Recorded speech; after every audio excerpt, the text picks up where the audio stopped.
Buenos días o buenas tardes en función del momento en que se acerquen a esta charla.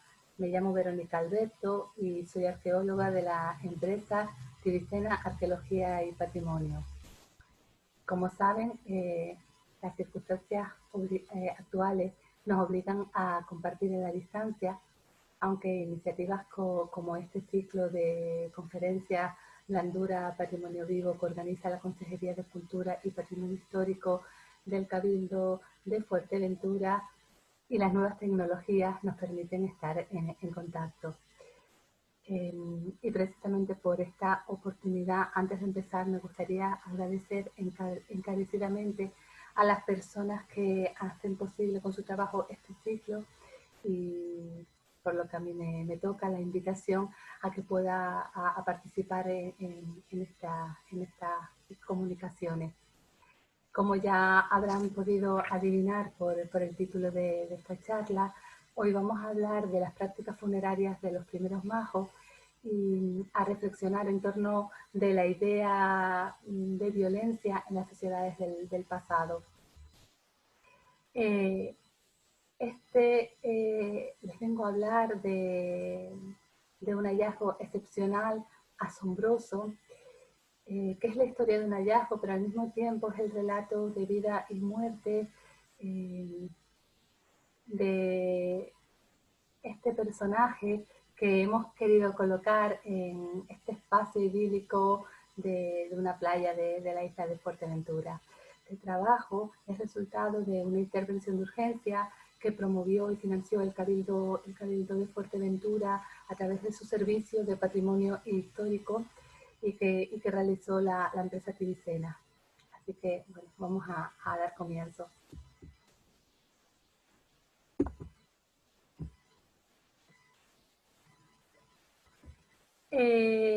Como toda historia necesitamos un contexto de referencia.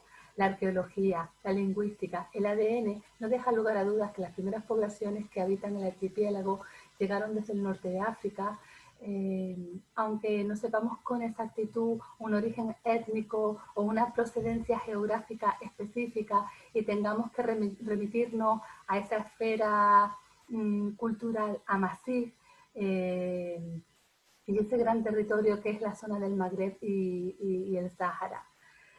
También es importante la cuestión del tiempo. ¿Cuándo se produce esta primera colonización? Muchos sabrán que es un tema controvertido, que genera mucho debate y en el que todavía no nos hemos puesto totalmente de acuerdo. Las últimas investigaciones, los últimos trabajos de revisión sobre dataciones radiocarbónicas sitúan el origen de este poblamiento en los primeros siglos de la era, entre el primer siglo y el siglo III o IV después de Cristo. Esto en general para el ámbito canario. ¿Qué pasa en Fuerteventura? Pues realmente hasta hace muy poco para la parte aborigen de la isla no se contaba con fechas fiables. Las 3 o 4 fechas procedentes de las excavaciones antiguas de Villaverde y poco más, que además ofrecían algunas dudas de precisión.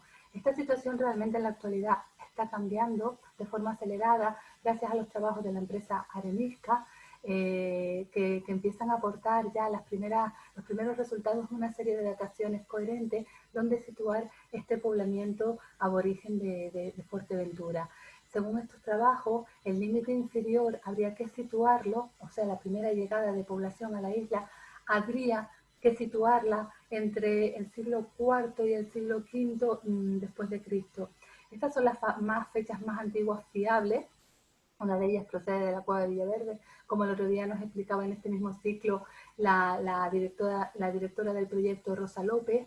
Y bueno, estas son las fechas de las que disponemos en la actualidad, precisas, seguras, que ofrecen garantía, pero eso no quiere decir que no puedan aparecer en cualquier momento otras fechas, a lo mejor un poco más antiguas, que hagan que ese primer poblamiento se retrase un poco. Pero de momento solo contamos con estas fechas fiables. Estas gentes llegan del norte de África, se asientan en la isla, se adaptan a este nuevo territorio y desarrollan aquí su vida con éxito por más de 1000 años. Entonces vamos a ver cómo se organizaron y cómo vivieron esas poblaciones en el territorio insular. De forma muy rápida, muy breve, son poblaciones que se asientan en enclaves de pequeñas dimensiones, no excesivamente grandes, en casas de piedra, como estas que ustedes están viendo del conocido yacimiento de la Talayita, aunque también viven y utilizan cuevas y tubos volcánicos para, digamos, situar allí sus viviendas. Son poblaciones que viven básicamente de la ganadería, de los rebaños de cabra, pero también de ovejas y de la cría de cochinos, y que también explotan intensamente el mar. Y además sabemos que son comunidades que practican la agricultura. Este dato es importante porque hasta hace bien poco esa, digamos, esa actividad agrícola para la isla de Fuerteventura solo la teníamos referenciada de forma indirecta, a través de pruebas indirectas, bien de lo que decían las crónicas, bien de la presencia de elementos materiales como esta muela de molino que nos estaban sugiriendo esa producción agrícola. Y no es hasta bien poco que se encuentran las primeras evidencias, las primeras semillas arqueológicas que permiten certificar esta práctica de la agricultura entre los primeros majos. Estos hallazgos, como ustedes bien saben, proceden de la cueva de Villaverde, de esta reactivación del proyecto de investigación que como ya les comenté, el otro día se presentaba en una comunicación de estas mismas ciclos de conferencias. Vamos a hablar también, así estoy en un contexto muy rápido, pero vamos a hablar qué pasa en concreto con el mundo de la muerte.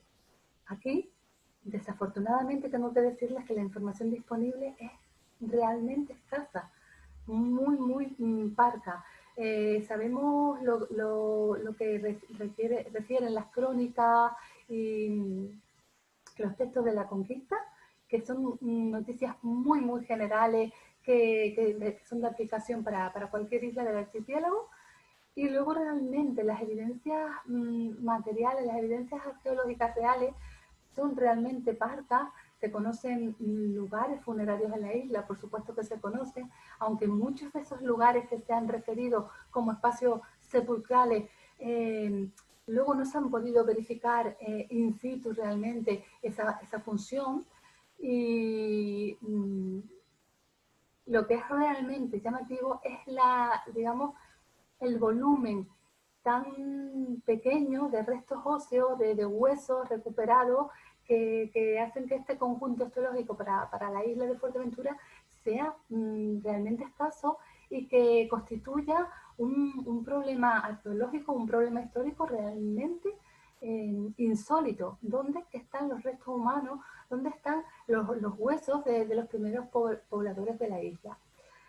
En cualquier caso, si sabemos que estas poblaciones desarrollaron sus prácticas funerarias tanto en cuevas, sobre todo en cuevas, estas que se conocen, cuevas, abrigos, tubos volcánicos, como también en espacios al aire libre, en cementerios, en tumbas de superficie que se llaman túmulos, cistas, fosas. Aunque estas tipologías realmente están muy mal conocidas, muy mal caracterizadas, y bueno, aunque existen algunas referencias poco sólidas, sí creemos que esta era una forma también que debieron utilizar los primeros majos. Así que será cuestión de tiempo esperar a que empiecen a surgir y que sean estudiadas. Pero realmente, en general, la información para conocer cómo estas poblaciones gestionaron su muerte es muy escasa, muy parca. Vamos a ver qué es lo que sabemos sobre las prácticas funerarias de los majos. Bueno, pues para esto tenemos que hacer referencia a las tres excavaciones que existen en la isla, los tres estudios, digamos, más precisos, hechos con una metodología arqueológica con garantía de que disponemos. Y luego vamos a añadir un cuarto caso, que es el que nos ocupa esta tarde. Para empezar, tenemos que hacer referencia a la cueva de Villaverde, por supuesto. Se estudia en los años 80, como ya nos contaba Rosa López el otro día por primera vez, y en esta primera excavación se detecta no solo un lugar de habitación, sino también un espacio dedicado a la muerte dentro de la propia cueva de Villaverde. Este depósito funerario está conformado por dos individuos, un individuo adulto y un varón, y un niño del que no se conoce, un niño o niña, porque no se conoce el sexo, es de en torno a unos 6 años, que estaban ocupando un espacio habilitado por una estructura de piedra. Y es ahora, con esta reactivación del proyecto de Villaverde, que a lo mejor podemos empezar a tener más datos sobre este depósito. La datación que ofrece el equipo que está trabajando ahora en la cueva lo sitúa en torno al siglo XII, si no recuerdo mal. Otro lugar que nos ha permitido caracterizar y conocer, digamos, con mayor amplitud cómo debieron ser esas características que definían la práctica mortuoria y funeraria de los majos, es el yacimiento de Cuchillete de los Canarios, que se excavó en el año 2012 por la empresa Tiricena Arqueología y Patrimonio. Como ven en la imagen, se trata de una pequeña cuevilla, de una covachilla, que también resultó expoliada, y eso generó una intervención de urgencia que es la que ha permitido todos los datos de los que les voy a hablar. Es un espacio que se presenta acondicionado, quiere decir la covacha se acondicionó, como están viendo, con un suelo enlosado de piedra para depositar encima los cuerpos de las personas fallecidas. Es un depósito colectivo. En su interior se encontraron muy deteriorados y muy alterados los restos de al menos 4 individuos, 3 adultos y un infantil. Por tanto, no queda duda de su carácter colectivo. Además de los restos humanos, también se recuperaron evidencias que nos hablan de esa ritualidad que acompaña el mundo de la muerte, elementos que se consideran o que se interpretan como elementos de ajuar y de ofrendas, recipientes cerámicos como este que están viendo en la parte inferior de la imagen, abalorios, cuentas, elementos de objeto de adorno personal, como estas cuentas de concha que pudieron estar engarzadas en un collar como este, que también corresponde a un yacimiento de la isla de Fuerteventura. Elementos sin trabajar también de la fauna marina, como estas conchas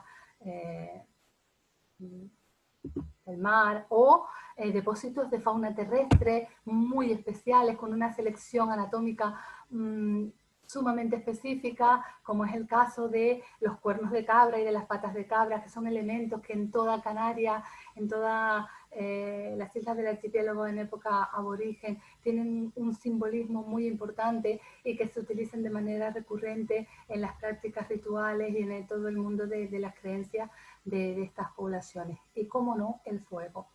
En la base de este depósito se identificó los restos de un hogar, de una hoguera que se encendió en este sitio con anterioridad al uso funerario, o sea, antes de que aquí se metieran los primeros cuerpos de las personas que se iban a depositar allí, ¿no? De los cadáveres que se iban a depositar en este espacio. Este fuego también tiene un sentido simbólico muy importante y se utiliza además con digamos, un significado de un contexto de lo simbólico realmente fuerte en todas las poblaciones aborígenes del archipiélago. Este yacimiento tiene 3 fechas radiocarbónicas que sitúan el uso de la cueva entre mediados del siglo XI y un poco más de mediados del siglo XIII. En ese lapso de 200 años pudo estar en funcionamiento esta cueva, o por lo menos esos son los límites en los que se encaja, los límites temporales en los que se encaja este lugar funerario. Otro espacio que también hemos podido estudiar, aunque sea de forma parcial, es este enterramiento del Malpaís de Uriamen o Guriamen, no sé muy bien cómo es el topónimo, o el topónimo real de este sitio. Y bueno, en este caso se trata de una extracción parcial y de una recogida de algunos de los restos óseos que están en este tubo volcánico y que nos envían para que nosotros estudiemos.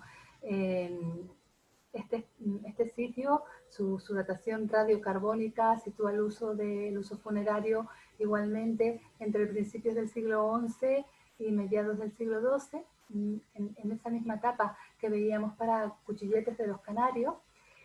Y vemos también que es un espacio funerario acondicionado con un suelo enlosado de losas de piedra. Está preparado se prepara específicamente de forma intencional para albergar los cuerpos de los muertos. Es un lugar donde también se recogieron fragmentos de recipientes cerámicos, que es algo muy habitual en esos espacios funerarios.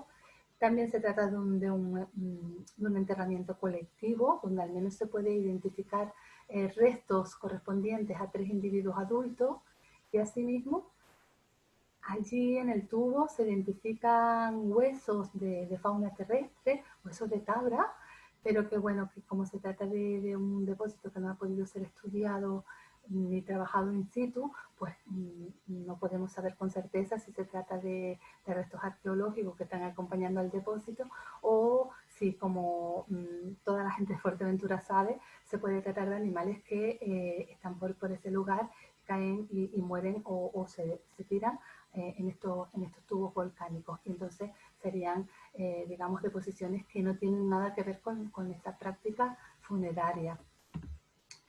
Y digamos que estos son los 3 sitios que se han intervenido con una metodología arqueológica precisa, y a partir de los resultados podemos, digamos, ofrecer estos rasgos generales de cómo pudo haberse organizado la práctica funeraria, enterramientos o depósitos, más que enterramientos, depósitos en cuevas, en abrigos, en tubos volcánicos de carácter colectivo, con materiales asociados a ajuar, fauna marina, depósitos especiales de fauna terrestre, fuego, elementos de adorno, ¿verdad? Estos son rasgos de todas formas que se comparte la práctica funeraria de Fuerteventura con prácticamente todas las islas del archipiélago. Y este es el 4.º lugar de enterramiento o funerario de la isla de Fuerteventura, que se ha podido estudiar con precisión y que es el que esta tarde ocupa nuestra atención. Es el yacimiento litoral de La Tonina. En este espacio increíble, en este paraje fantástico de la costa noroeste de la isla. Aquí vean con detalle cómo es el sitio. Estamos en un ambiente costero. Esta foto está tomada en el momento de la bajamar, pero cuando sube la marea, el agua llega muy cerca a este lugar que marca la flecha amarilla, que es donde se localizaba, donde se emplazaba la tumba de la que vamos a hablar. Estamos ante un acantilado costero de pequeño desarrollo, no es excesivamente alto, y en la base de este acantilado, en una discontinuidad erosiva, es donde se coloca o donde se produce este depósito funerario. Vamos a verlo con más detalle para que se hagan idea bien cómo es la unidad de acogida. Aquí la pueden ver. Esto no es realmente una cueva, no es un abrigo, es un espacio abierto, expuesto completamente, no tiene nada de profundidad. Y vean cómo es en este lugar, en este extremo norte, donde se va a depositar, a localizar nuestro enterramiento de un solo individuo. Voy a señalarles esta gran masa rocosa, una gran roca que se desprendió de la pared del acantilado, que cayó ahí desplomada de la pared del acantilado y que va a jugar un papel importante dentro de lo que es la configuración de esta tumba. En el espacio no se localiza nada más, solo este depósito nada más arqueológico, quiero decir, solo este depósito del que vamos a hablar. Fíjense, como les decía, es una discontinuidad erosiva en la base del acantilado que tiene 17 metros de largo por apenas un metro de fondo. No, eso no es nada, no hay profundidad, ahí no hay nada cubierto, no hay nada realmente que puedas llamar cueva, covacha, es un espacio expuesto. Y vamos, su altura también es mínima, 1 metro de alto en la zona que queda cubierta. Y aquí localizamos, marcamos esta gran roca desprendida y los jalones, estas referencias de tamaño, ¿vale? Que están indicando el punto exacto del depósito. Este es un hallazgo fortuito que se produce en el año 2014. No sé muy bien, pero un grupo de pescadores o de personas que estaban frecuentando el lugar encontraron restos óseos humanos en superficie, tal y como ustedes lo están viendo en la foto que les estoy señalando. Esta es la primera imagen que se tiene de este depósito.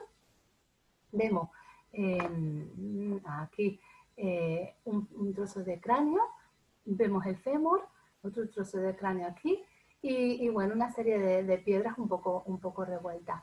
El hallazgo hace que las personas que encuentran el sitio lo notifiquen al Servicio de Patrimonio del Cabildo, a los técnicos de Patrimonio del Cabildo, y por supuesto también se da parte a la Guardia Civil, puesto que se trata de restos óseos humanos, que hay que discernir si corresponden a un yacimiento arqueológico, es decir, se trata de población del pasado, antigua, o si pudiera responder a algún tipo de restos humanos más recientes. Eso hay que, digamos, distinguirlo bien.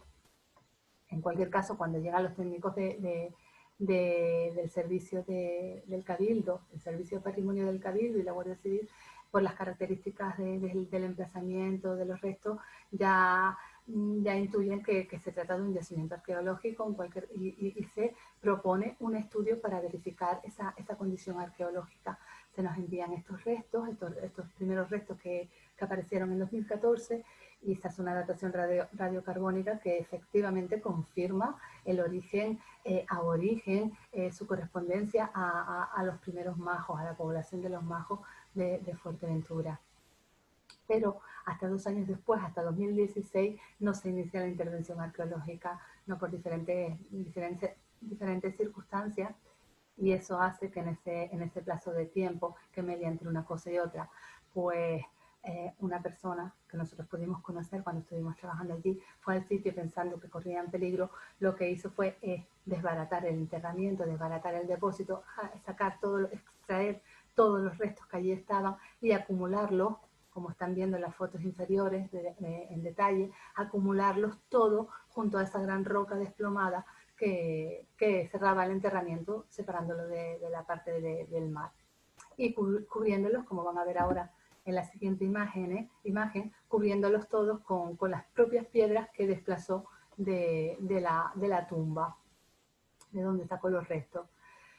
La verdad que cuando nos encontramos con estas situaciones llevamos una decepción importante, porque el daño era muy, muy grave y bueno, la alteración del depósito, la verdad que dejaba pocas esperanzas a un estudio detallado. En cualquier caso, nosotros no nos rendimos y pensamos, porque además siempre sucede de esta forma, que hasta en los restos más pequeños, en evidencias que a lo mejor no son tan perceptibles a simple vista, puede quedar encerrada muchísima información que nos permite acercarnos o adentrarnos en el conocimiento de cómo fue este espacio, de cómo funcionó, quién lo ocupó realmente.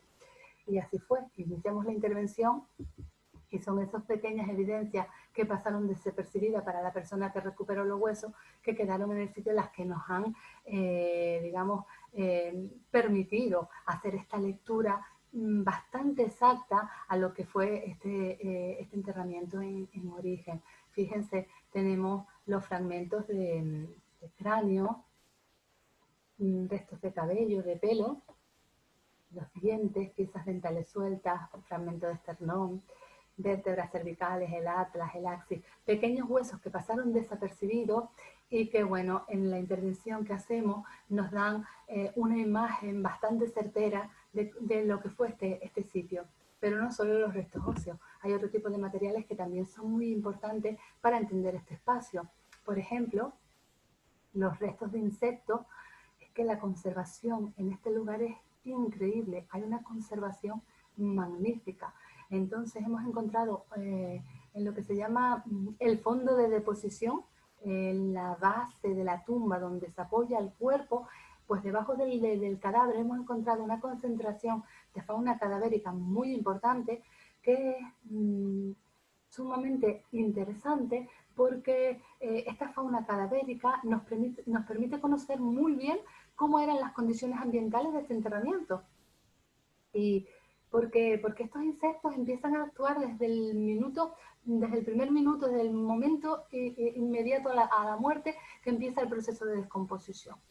Y son indicadores fiables para, como les digo, conocer cómo es ese proceso y cómo es el ambiente en que se produce. En este caso, los restos de fauna cadavérica nos han permitido identificar que este cuerpo no estaba enterrado. El cuerpo de la persona que se depositó aquí simplemente se colocó y tapó medianamente, pero no se llegó a enterrar en sentido estricto.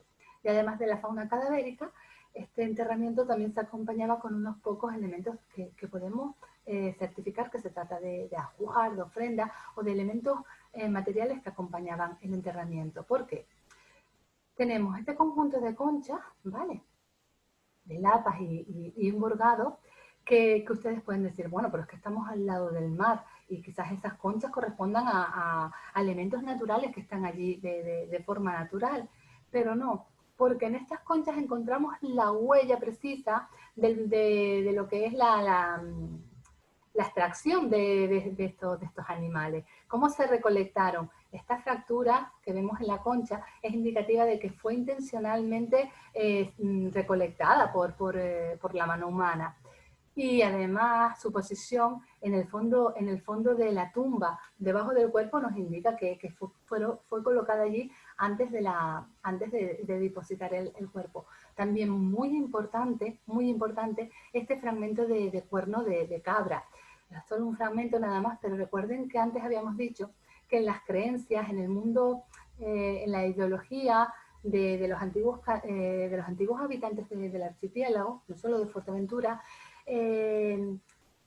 elementos como los cuernos, las cabezas, las patas de las cabras juegan un papel muy importante, muy activo en las prácticas rituales. Pues también encontramos este fragmentito de hueso. En cualquier caso, hay que decir que este conjunto de materiales que acompañan el enterramiento no es tan destacado ni por su variedad, ni cuantitativamente, ni por su calidad, como son los otros que vimos antes de Cuchillete de los Canarios o de Uriamen o de otros contextos más antiguos que también se conocen para la isla. En la excavación pudimos concretar muy bien cómo era la morfología del depósito, del receptáculo donde se colocó el cuerpo. ¿Recuerdan? Aquí estoy señalando con el cursor, a ver si lo pillo. Aquí está. Aquí encontramos ese gran bloque caído que protege la tumba. Aquí estaría la pared del fondo, ¿verdad? Protege y resguarda la tumba, y al abrigo de esa gran roca se excava mínimamente el sustrato natural, el suelo natural del abrigo, se abre un pequeño receptáculo, un agujero muy poco profundo, y se acondiciona, eso sí, fíjense, está preparado, está habilitado para la recepción del cadáver, con una línea de piedra por este lado, que además también estaba por este otro, que circundaba toda la fosa, y que se perdió en este caso porque son esas piedras que retiró la persona que sacó los huesos para luego cubrirlo con esa montaña de piedras.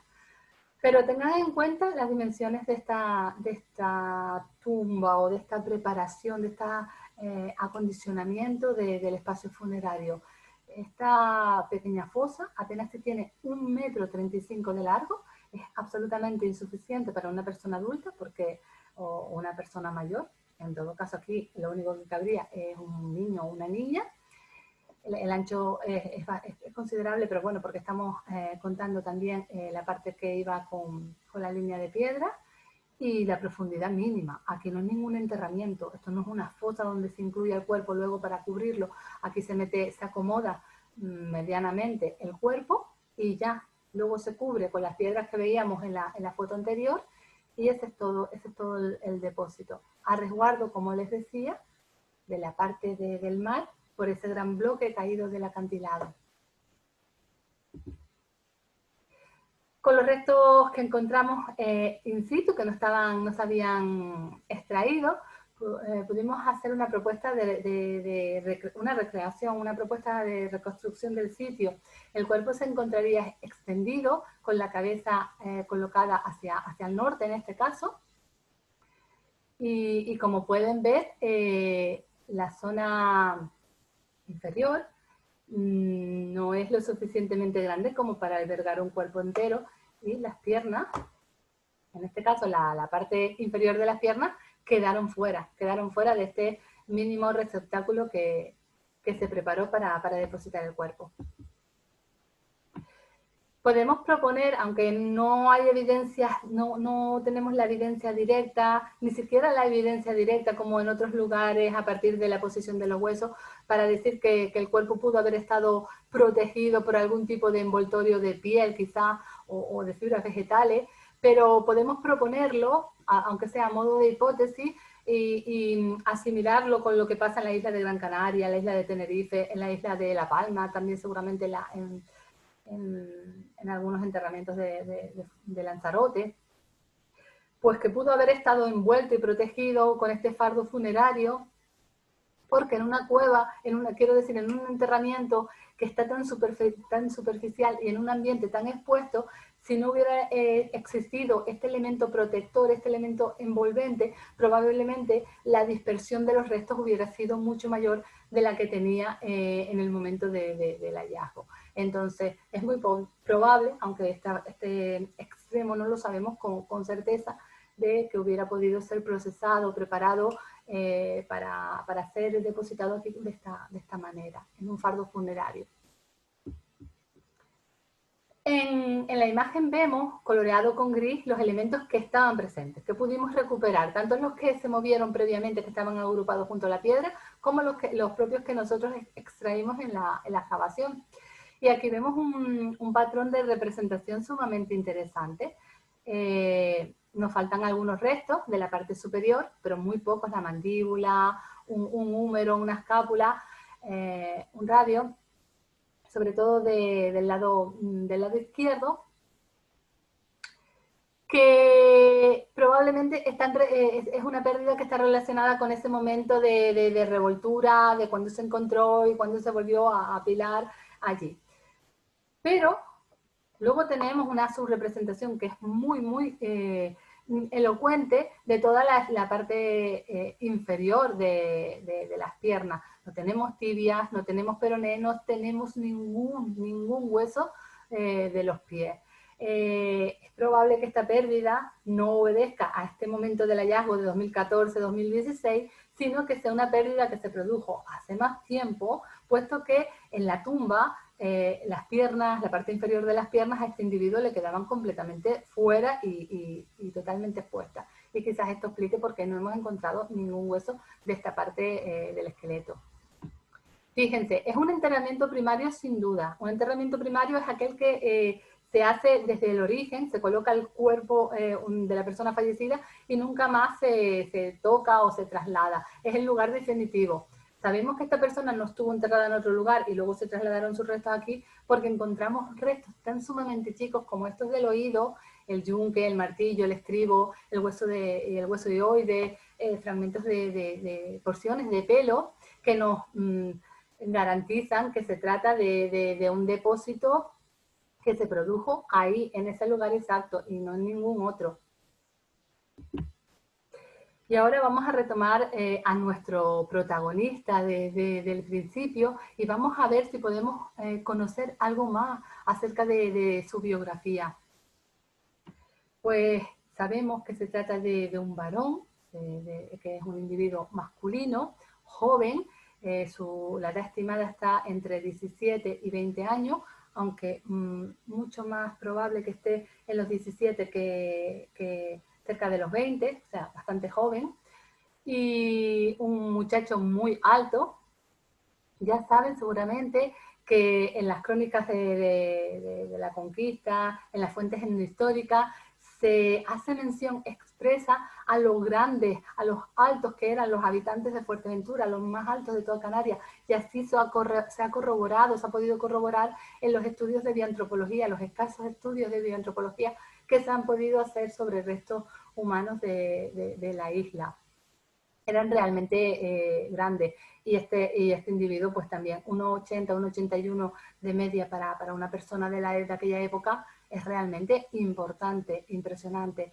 Este enterramiento fue datado y se sitúa en el mismo arco temporal que habíamos comentado antes para Cuchillete de los Canarios, para Uriamen, para Villaverde también está entre principios del siglo XI y principios del siglo XIII, ¿vale? Igual, correspondiendo siempre a esa última etapa de lo que fue el desarrollo histórico de esta población original de Fuerteventura.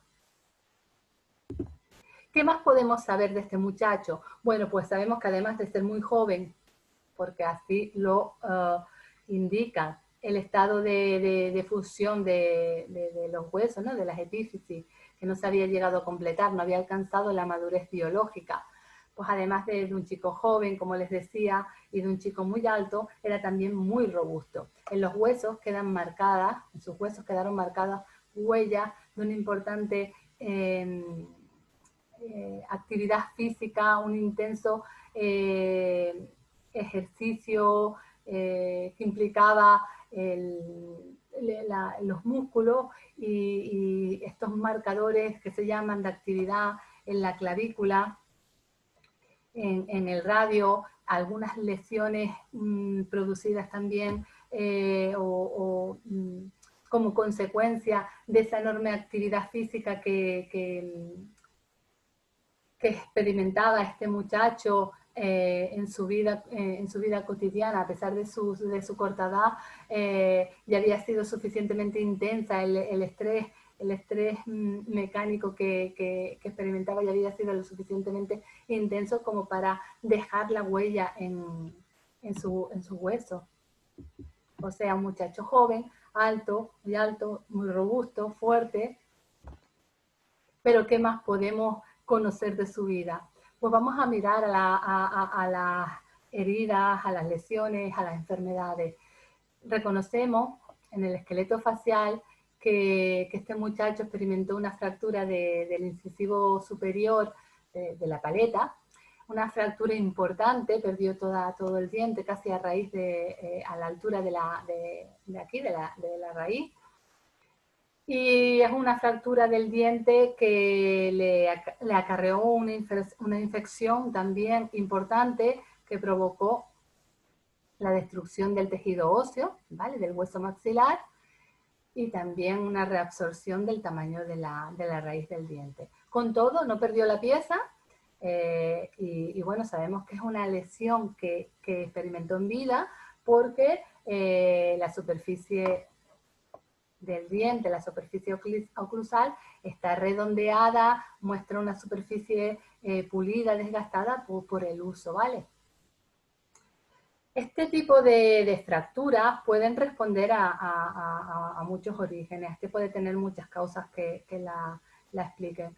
En la actualidad, los estudios de forense refieren que es una fractura muy habitual, con una prevalencia muy alta en individuos jóvenes, por debajo de los 19 años, sobre todo en hombres, más que en mujeres, y suele estar asociada o a episodios de violencia, caídas o accidentes, el impacto en alguna actividad que genere a lo mejor que se golpeen contra superficies duras, En la actualidad también es muy frecuente en accidentes automovilísticos.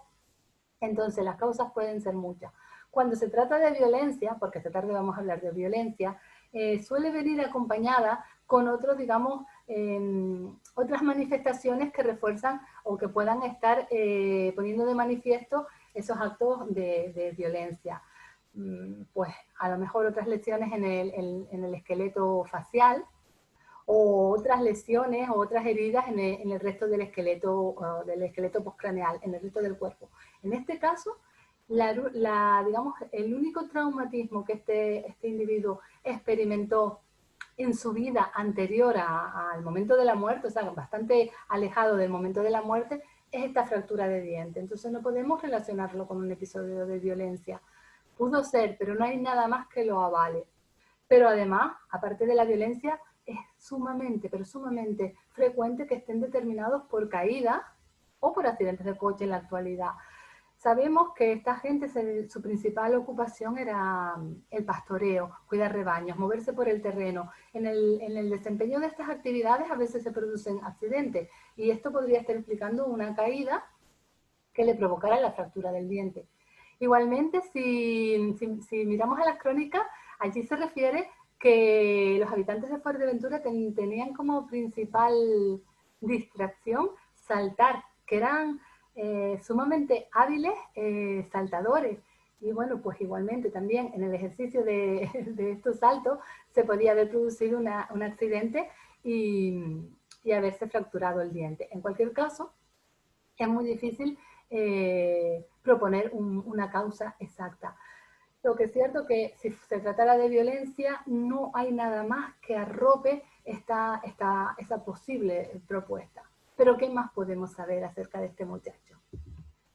Aquí tenemos un detalle, ¿verdad?, de esa fractura de diente que se le produjo mucho antes de morir.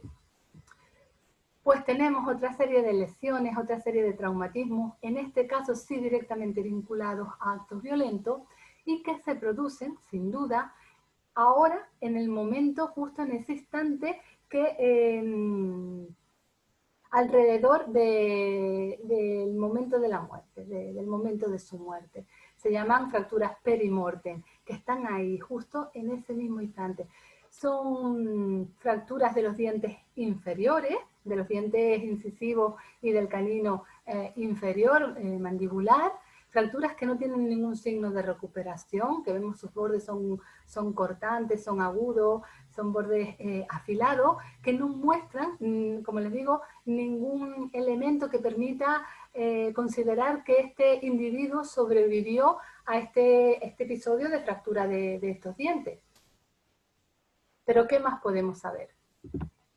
Pues mirando al cráneo, a la cabeza, después de intentar reconstruir, porque el cráneo se recuperó sumamente fragmentado, sobre todo lo que es la parte esta de la parte derecha y la parte superior, sumamente fragmentado, empieza muy ínfima, y que bueno, pues en muchos casos no pudieron ni siquiera unirse entre sí. Pero en las que pudimos unir, pronto nos dimos cuenta de que había evidencias de otros dos traumatismos muy importantes, dos traumatismos que vamos, por sus características, explican sin género de duda cuál es la causa de la muerte de esta persona, de este muchacho. Tenemos aquí una herida de tipo un traumatismo contuso, incompleto, ¿no? Le falta un trozo, incompleto. Aquí tenemos una segunda herida también, un traumatismo contuso deprimido. Son muy parecidas y es muy importante ver qué forma tienen y dónde se localizan. En este caso, por la fractura, aparte de esa punto de impacto, donde se produce el impacto en estas dos zonas, tenemos también que se generan fracturas radiales y fracturas concéntricas del hueso, que nos están, digamos, indicando que la intensidad del golpe, la energía, fue una energía importante, ¿verdad? Un golpe contundente, vamos, importante, que recibió dos golpes que recibió este muchacho. Se localiza el primer golpe, por la relación que hay entre las fracturas, sabemos que este es el primer golpe en la parte inferior y posterior del parietal izquierdo, y el segundo golpe que recibe inmediatamente después en la parte superior del parietal izquierdo. Vamos a verlos con detalles. Mira, aquí tienen un detalle de esta primera herida que está incompleta, no pudimos reconstruirla del todo, pero bueno, es una fractura oval que mide 40 centímetros de largo por 20 conservado, 40 milímetros de largo por 20 milímetros conservado. Aquí tienen el aspecto interno de la fractura. Y bueno, junto con la siguiente, esta sí mejor conservada, fíjense, la zona de impacto, esta fractura contusa, deprimida, con líneas de fractura radiales y concéntricas, que mide exactamente lo mismo que la anterior, 40 milímetros de largo, esta como está completa, por 30,5 milímetros aproximadamente de ancho.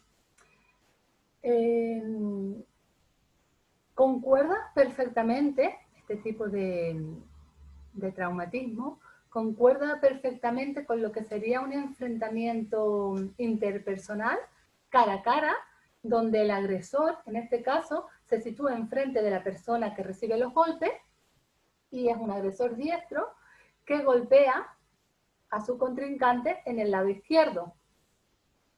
¿Se acuerdan que les decía? En el parietal, en la región inferior posterior inferior del parietal, y luego, segundo golpe que recibe en la parte superior. Esto está descrito perfectamente en la literatura forense, y se entiende el resultado de una confrontación entre dos individuos o más, y que tiene como resultado en este caso la muerte. Pero además de estos dos traumatismos, en el esqueleto craneal encontramos evidencias de al menos un tercer golpe que difiere un poco de los otros dos. En este caso, no hemos podido reconocer el punto de impacto porque esta parte del cráneo está sumamente dañado, pero se refiere a una fractura en anillo completa, ¿ven? Esta, de la base del cráneo. Este es el agujero occipital, ¿sí? Justo en la zona donde se inserta la columna en la cabeza. O hay una fractura en anillo completa, que desprendió completamente el hueso, y también esta fractura completa del esqueleto facial, que lo que hace es que se desprende la cara, el golpe es tan contundente que se desprende la cara por completo, se separa del todo del resto de la cabeza. Este tipo de golpe, además, este tipo de fracturas, son fracturas que se han descrito y que son habituales en caídas, cuando se producen caídas a muy gran altura, cuando la cabeza impacta, la parte superior de la cabeza impacta contra el suelo o impacta con los pies, que la fuerza se distribuye hacia arriba. Este tipo de fracturas son frecuentes en esas situaciones, caídas o en colisiones de tráfico muy fuertes. Pero cuando retiramos la colisión de tráfico, que para este caso no nos sirve, y podemos pensar, bueno, pues este chico pudo caer y por eso se produjo estas fracturas tan importantes del cráneo. Pues no lo vamos a relacionar con una caída, porque si esto fuera producto de ese accidente, a lo mejor, o de esas circunstancias de caer desde gran altura y chocar contra una superficie dura, encontraríamos otras evidencias en el resto del esqueleto que nos están hablando de ese impacto tremendo y de ese momento de accidente o de caída brutal, como para producir este tipo de fractura. Por tanto, si desechamos esto, la otra causa que puede explicar este tipo de traumatismo es la violencia. Teniendo en cuenta que ya tenemos dos heridas que están claramente perfiladas en un ambiente de violencia, y que es probable que con esas heridas solo se le hubiera provocado la muerte. Esta que estamos viendo es mortal de necesidad.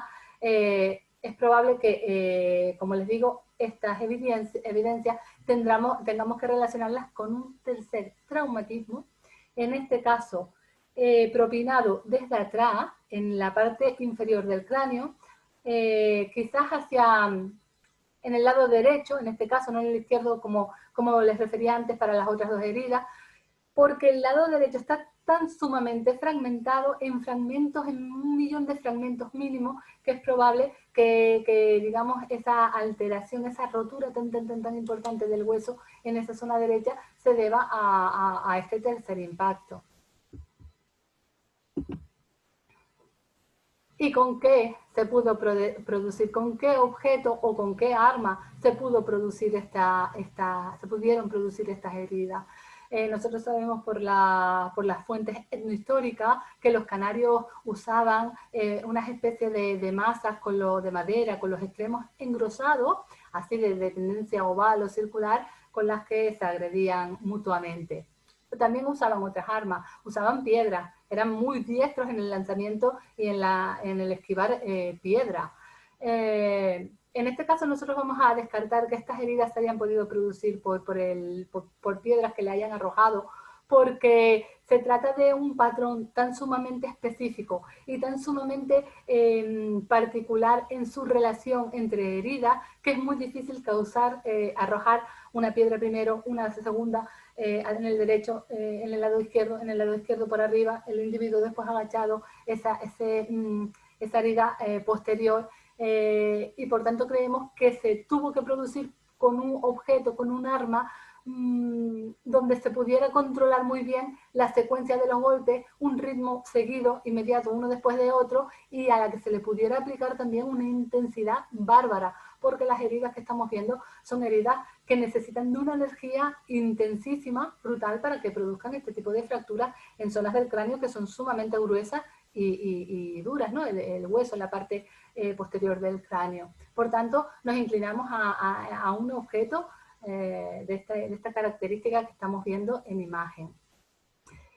La forma y el tamaño coinciden más o menos con algo así también. Por eso les decía que es muy importante conocer perfectamente cómo es la forma, cómo es el tamaño. Y en este caso, por lo menos en la herida 1 y en la herida 2, el objeto utilizado es el mismo. No difiere por sus medidas, por su forma, no difiere. No hay diferencias entre uno y otro.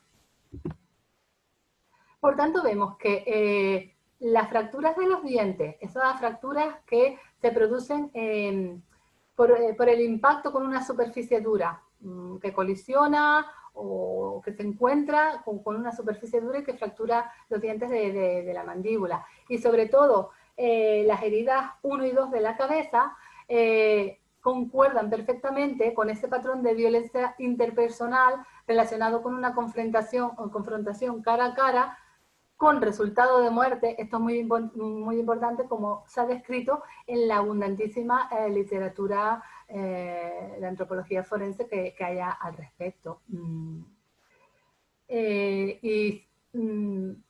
Hago hincapié en lo de letal porque los estudios de violencia que se han hecho para el archipiélago entre las poblaciones aborígenes indican que los niveles de violencia eran muy altos entre estas poblaciones, entre las de Fuerteventura también, las de todo el archipiélago, y sobre todo afectaban a la población masculina, pero también a la femenina e incluso a los niños y a las niñas.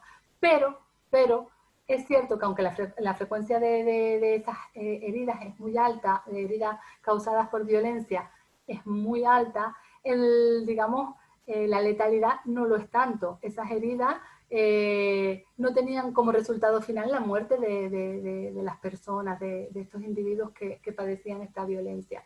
En este caso, el objetivo fundamental, teniendo en cuenta los niveles de violencia tan extremos que hay, el objetivo no era el de rendir a la persona, era el de quitarle la vida, producirle la muerte.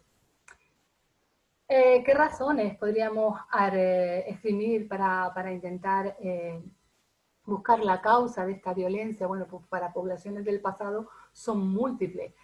Para el caso específico de Fuerteventura, en las crónicas se recoge que eran poblaciones donde los enfrentamientos eran habituales, las confrontaciones eran habituales por motivos de pasto, de robos de rebaños, de animales, por motivos de prestigio, venganza, defensa y apropiación de recursos vitales para la subsistencia, ¿verdad?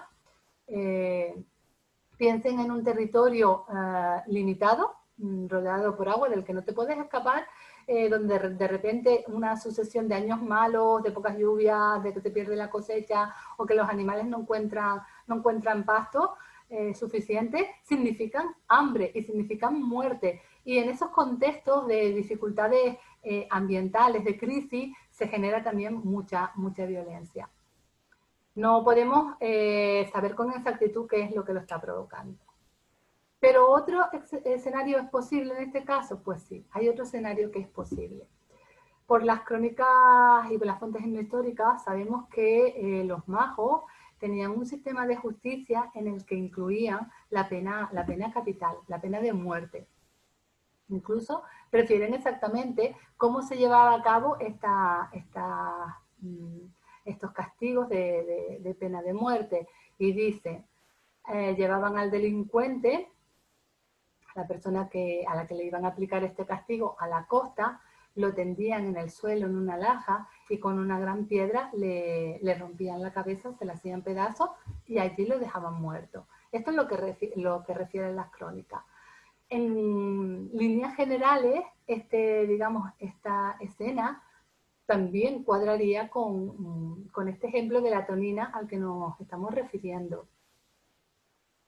Además, también sabemos por las crónicas que el castigo no solo afectaba a la persona a la que le daban muerte, destrozándole la cabeza, sino que ese castigo también se iba a afectar a los familiares, a los descendientes de esta persona, y que de alguna manera iban a quedar un poco marginados también del grupo.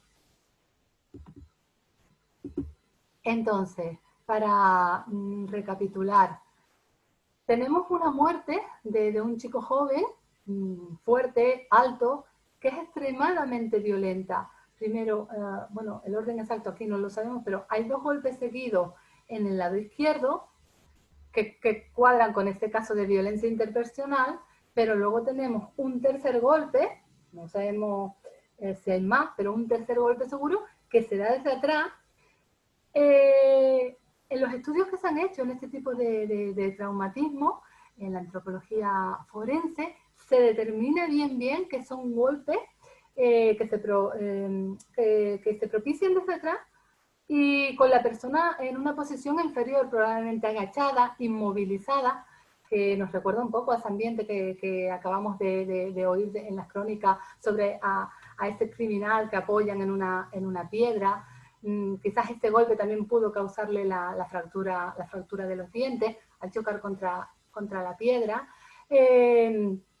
Pero en esos estudios se refiere claramente a contextos de ejecuciones. Está muy bien estudiado para todo lo que fue las torturas y terribles ejecuciones que llevaron a cabo los Khmeres rojos en Camboya, y ahí donde se describe esta fractura en anillo de la base del cráneo o la disociación de la cara del resto de la cabeza. Pero también hay estudios para poblaciones del pasado, por ejemplo, entre la población chanca de Perú con las cabezas momificadas, que por motivos étnicos también fueron objeto de ejecuciones brutales de estas características y que dejaban después un patrón de traumatismo en el cráneo idéntico al que nosotros estamos viendo en la tonina. Estamos hablando de una muerte violenta porque ya de por sí los 2 primeros golpes ya eran sumamente violentos y ya le iban a provocar la muerte. Pero en cualquier caso, este tercer golpe desde atrás con la persona inmovilizada del que estamos hablando, ese no tiene más propósito ni más fin que exterminar a la persona, y además con saña, ¿no? con un poco de brutalidad. Pero además de esta muerte tan extrema, podemos a lo mejor indagar o mirar más, a ver qué más evidencias tenemos sobre estas circunstancias que acontecieron, que rodearon el fin de esta persona, de este chico. Pues vamos a mirar a la tumba, porque sí que hay unas características que también son muy especiales. Es una tumba, como habíamos dicho, que está aislada y completamente expuesta. Esto es raro, porque piensen que casi siempre las tumbas, por lo menos en los ejemplos que conocemos en En casos de cuevas, de tubos volcánicos, siempre es normal que tengan una pared que las protege, una pared exterior que delimita el ambiente externo del propio interior funerario y que las protege. En este caso es un paraje completamente abierto, expuesto al lado del agua en el mar, a la orilla del mar. Solo la roca esa grande resguarda un poco el enterramiento. El carácter individual también es raro.